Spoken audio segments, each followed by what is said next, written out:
I'm educational justice coach Lindsay Lyons, and here on the Time for Teachership podcast, we learn how to inspire educational innovation for racial and gender justice, design curricula grounded in student voice, and build capacity for shared leadership.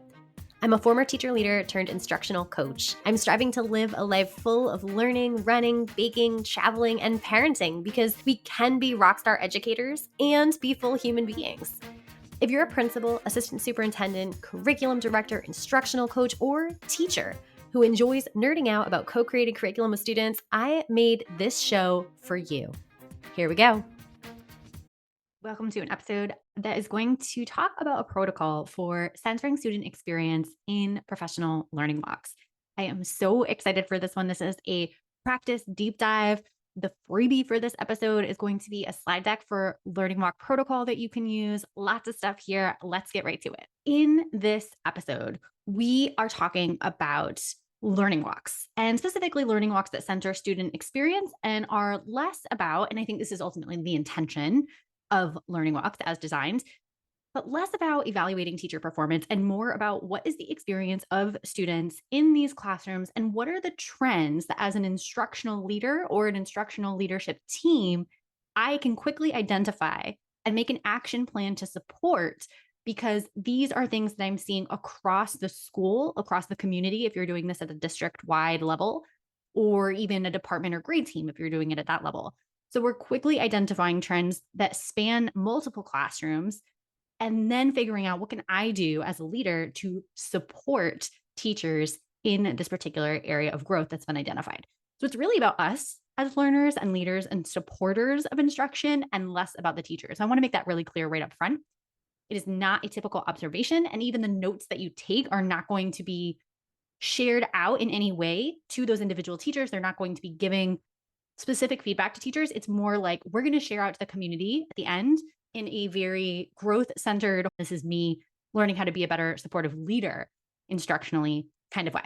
From Hattie's research, collective teacher efficacy has the biggest impact on student learning, more than any other factor that was studied. So if we can have multiple stakeholders on this team, and we can truly have collective teacher efficacy in the sense of teachers, leaders, department heads, coaches, even students and families, if they're available and wanting to be part of this learning walk, I think it should be a really small team, but you can have multiple.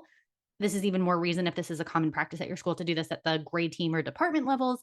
So you can have these regularly kind of ongoing as part of our professional development practice, but also as a way to bring in students, families, teachers to make sure that we're doing what we can to serve the students and the people that we're here for. We want to elevate student and family voice as much as possible. And we don't want this just to be leaders walking around. As much as possible, we also want to invite teachers in to be able to be part of the conversation of what those trends are and identify those needs and identify the support that those teachers wish they had, right, for that specific need. So in a learning walk, the team is going to visit several classrooms. Typically, I suggest 3 to 4, and they're going to identify those school-wide or team-wide trends. They're going to share the takeaways out, as I said, to the whole community, but they're not going to be specific to each teacher. They're going to be, here's what we observed as a team. We're going to highlight both the strengths and successes, as well as next steps to support an area of growth moving forward. So you can kind of tell the community that support will be coming in this way, but also here's all the great stuff we saw. And then focusing, as I said, on the broad trends instead of specific teacher skills. What that ultimately is doing there, it's lowering the stakes of, oh, I'm coming into a room to observe this particular teacher and give feedback or critique to this particular teacher. And it's fostering a culture of collective growth. When we are in it together, when we as teachers and as students are co-creating those goals and co-creating the supports that'll come next, we are going to have more investment as teachers to receive that support, to seek out and take advantage of that support and pursue that area of growth. So how does this work? Step number 1, you want to form a team. And again, to support those shared leadership practices, invite as many different stakeholders as you can, students, families, teachers. Ideally, the team will have a high ratio of youth to adults. So typically these are very adult-led. In the student voice research, we see that if these teams can have a high amount of youth, in fact, more youth than adults, this is really powerful and transformative when it comes to youth in the role of learning walkers. And they are actually stepping into that role of leader and being taken seriously because what they see, what they identify, and what they recommend for next steps are actually being done by teachers. So you have that student leadership role, and not just the students who are in the role itself in the learning walks, although I think you can have multiple and many students can be part of this, but even the students who just see the other students coming in, it's like, okay, I'm represented.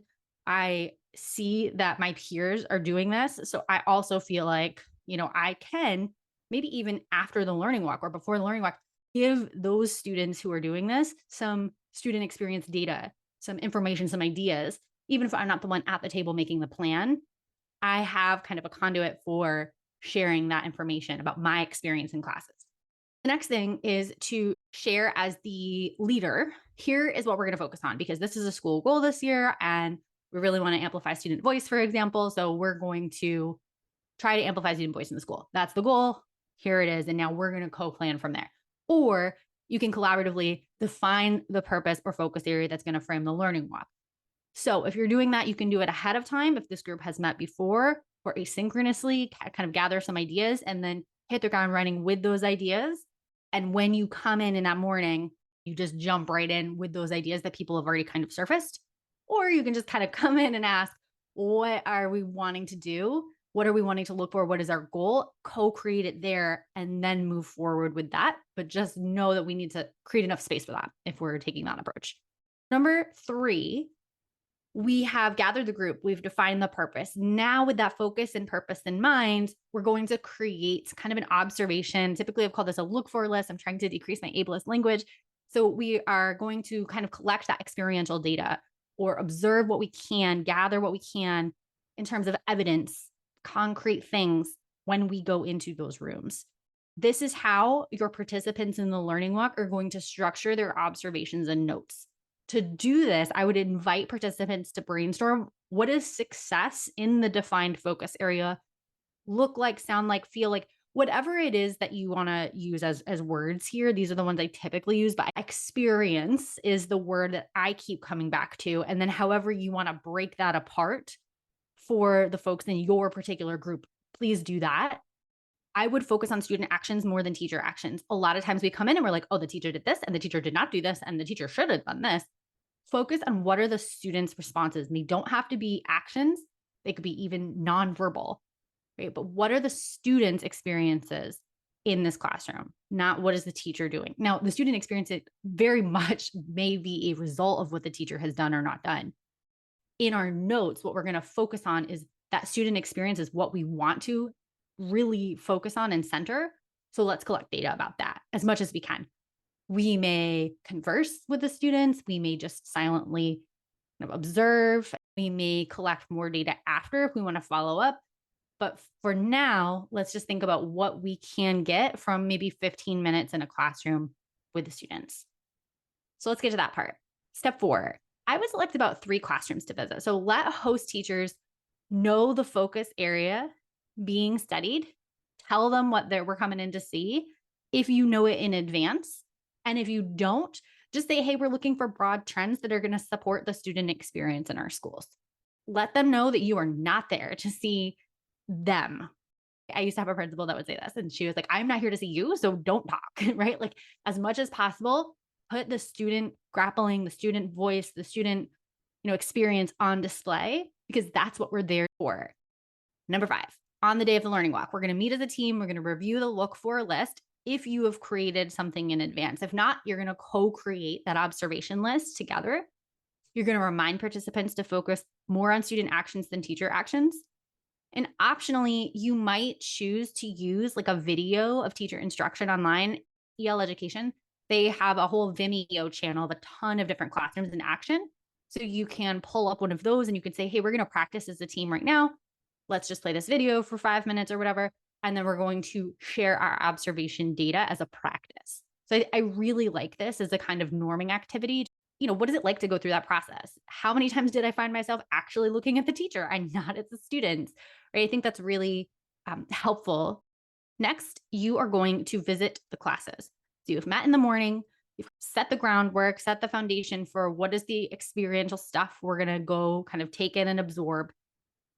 We are attuned to those things. We've practiced perhaps with a video from online, and now we're going to visit the classrooms. I would say for about 15 minutes each, though you can do visits for longer, you can do visits for shorter, but I think you collect a lot more data when you're in there for about 15, 20 minutes. Also, the different parts of the lesson are going to be more or less student centered just by nature of what they are and what kind of lesson you're observing. So if you know what, the first 5 minutes, everybody's doing like a quick do now, or the first 10 minutes, we're doing a lot of teacher talk, I would just schedule the time so that you're coming in 10 minutes into the class. You don't need to see it from the beginning. Now, if your focus area is to see something from the beginning, go in right at the beginning of every class, right? It all depends what you're trying to see. With equity in mind, we're focusing on student actions and we're observing who is participating and also how and to what degree they're participating.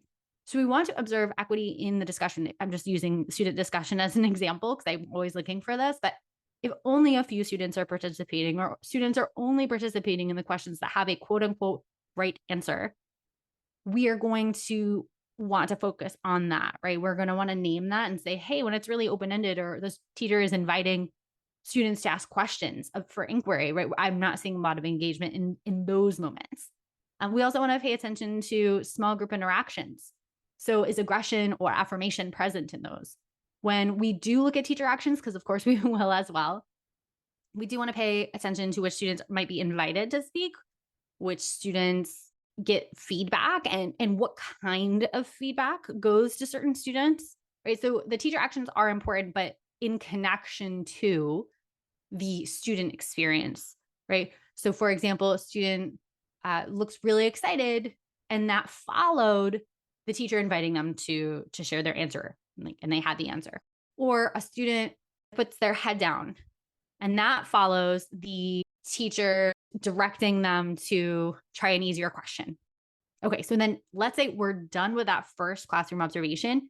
We meet in the hallway. We're going to do a short hallway huddle. So this is step 7. Each person shares a piece of evidence that they collected and maybe something that they are wondering. So a notice and a wonder. I like to use Post-it notes and color code them just so I can keep track of that, but it also might be a T-chart on a blank piece of paper. You might have a graphic organizer that you want to give to everyone. Whatever it is that you do to structure this, you're just going to do a quick share out, kind of do a little huddle, kind of circle up. Each person shares their, I would say notice first and then their wonder second, or you can have each person share notice, wonder, and then go to the next person. You're going to repeat that for your 3 to 4 classes, hallway huddle after each of them, and then maybe grab lunch or something. And then in the afternoon, when you meet again as a team, you're going to debrief. In this debrief, you may want to use a discussion or data analysis protocol that you typically use in your school and in your community that everyone's familiar with. I think that would be great. You could use a 5 whys, like a root cause analysis. So we're seeing this thing, like what's going on. 5 whys, that helps us get to our next action step. Lots of things that you can use. Once we get to those identified trends, to get to those identified trends, we might want a consensus protocol, that's to 5 or something to make sure we all agree. We'll, of course, want to remind everyone of our discussion agreements as well as we discuss those, because things could potentially get very emotional if we're talking about really upending some of the ways that we've typically done things that can be uncomfortable for folks. But as a group, once we've synthesized all of that evidence, analyzed it, we want to identify at least one area for growth and then 1 to 3 next steps to build capacity in that area. So let's say that we have an area for growth that is related to student discussion, to continue that example. In that analysis of all of the evidence, we have noticed that it's pretty basic that we just have a lot of teacher talk, right? So our focus area is going to be, could even be framed as a goal. I really like framing them as a goal. So it could be 75% of class time is going to be students' talk time. And so maybe you have like kind of a goal or area of growth, A, B, C, 3 next steps that are going to support the subsections of that goal. More talk time is going to include support for the teachers to design lessons where they talk less and the students have enough support and ability and excitement and motivation, right, based on the lesson to do the work on their own. The second piece might be that teachers are supported not just to design the lesson with, maybe a particular protocol that's student-centered, but maybe also what kinds of feedback they can give when students are grappling independently or in small groups. What does that feedback look like? And then maybe part 3 is like, okay, students are maybe working in small groups in discussions at their tables.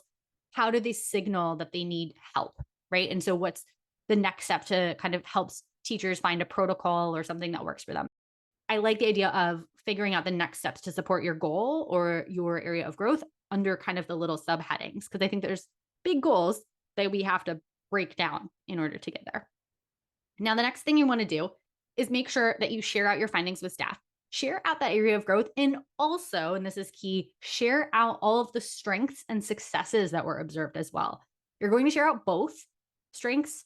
I would say load those up, say a bunch, and then also share the next step in support of that area of growth, right? So don't just say, hey, we need to do better at this.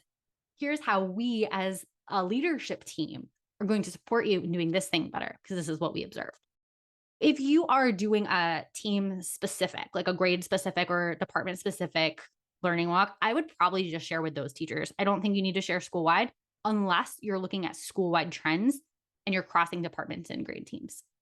A couple final tips before we wrap up here. I would say if students are unable to be present when you have the list developed and like the focus area determined, and they're not able to maybe go on the learning walk team, or they are, but you want to do that in advance, you want to have those things set up in advance, what I would suggest, ask them maybe in a survey, maybe, have a space set up for a focus group beforehand about what they should observe, what they should pay attention to, and then specifically how equity or inequity is present in their classes, if they have any concerns or things that we should be really attuned to as we're looking,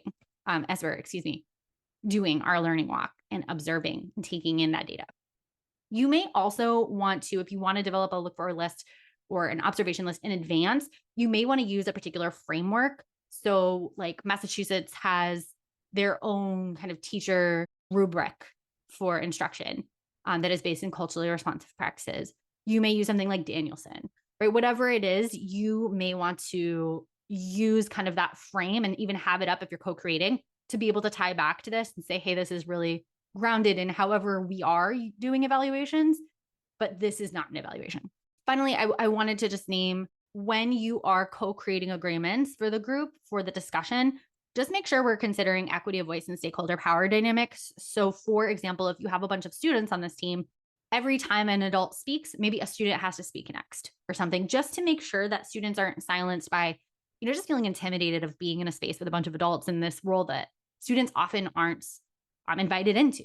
And so that's just something to be aware of. Okay, that's it for our episode. If you are interested in grabbing my Learning Walk Protocol slide deck, you can go to lindsaybethlyons.com/blog/143. That's this episode's blog post. It'll give you the show notes, all the things, and that freebie. If you like this episode, I bet you'll be just as jazzed as I am about my coaching program for increasing student-led discussions in your school. Shane Safir and Jamila Dugan talk about a pedagogy of student voice in their book, Street Data. They say students should be talking for 75% of class time. Do students in your school talk for 75% of each class period? I would love for you to walk into any classroom in your community and see this in action. If you're smiling to yourself as you listen right now, grab 20 minutes on my calendar to brainstorm how I can help you make this big dream a reality. I'll help you build a comprehensive plan, from full-day trainings and discussion protocols like Circle and Socratic Seminar to follow-up classroom visits where I can plan, witness, and debrief discussion-based lessons with your teachers. Sign up for a nerdy, no-strings-attached brainstorm call at lindsaybethlyons.com/contact. Until next time, leaders, think big, act brave, and be your best self. This podcast is a proud member of the Teach Better Podcast Network. Better today, better tomorrow, and the podcast to get you there. Explore more podcasts at teachbetter.com/podcasts, and we'll see you at the next episode.